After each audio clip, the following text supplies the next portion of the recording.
Hello mga loves! Another video na naman, cooking naman for today's video.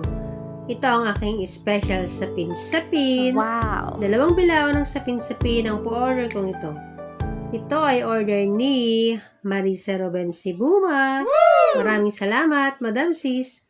Nakakatuwa lang isipin dahil si Madam Sis Marisa ay classmate ko noong elementary. We're friends na mga dear. At hanggang ngayon, we're still friends. Hindi gaya ng iba, na wala lang ng kwarta, nagbabush na. Charot! Sa sobrang bilis ng panahon, malalaki na ang mga persons. May kanya-kanya ng buhay. Noong mga bata pa kami, ang tanging problema lang namin noon ay kung sino ang manglilibre ng palamig. At kay sarap balik-balikan ng mga panahon ng mga bata pa kami, yung kapag may quiz, kanya-kanyang hingi ng papel sa mga klase. Meron pa nga yung nagagalit na magpahingi, pero sige naman ang pilas ng papel para ipamigay sa mga klase.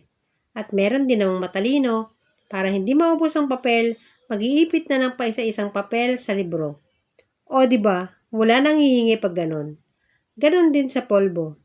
Para hindi madaling maubos, maglalagay ka na lang ng polvo sa papel. At dun mo na ididipil yung ima mo. Naglayng niya. At meron din kabusbusor na humihingi ng polvo. Naggastar. Pag ba naman paghihingi ng polvo, ipapalakpak ng 2 beses, edi wala na yung polvo. Hihingi na naman siya. Makapabusurya. Charot! At meron pang nagliligawan. Narrrr!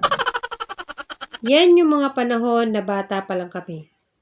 Ngayon, meron ng kanya-kanyang pamilya, may sarili-sarili ng buhay, may mga teachers, police, engineer, doctor, at chef. Ako, hindi man nakapagtapos ng pag-aaral, ay masasabi kong successful na ako. Ako ang naging guro ng mga anak ko, at lalong naging doktor ako ng mga anak ko sa tuwing sila ay magkakasakit.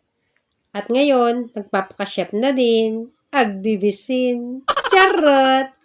O diba, successful ng persons, wala man akong diploma, pero meron naman akong mga awards.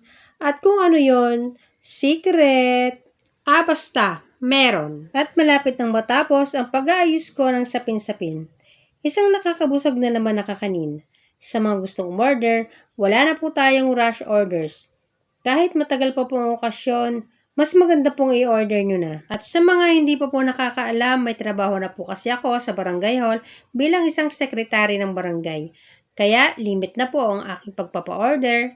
Pero tuloy po pa rin ang aking pagluluto. Kahit pa isa-isa, okay na yan. Masaya na ang person. At muli po ang aking pasasalamat sa lahat po ng aking mga taga-subaybay at mga suki loves. Maraming salamat sa panonood at hanggang sa muli mga loves. Salamat!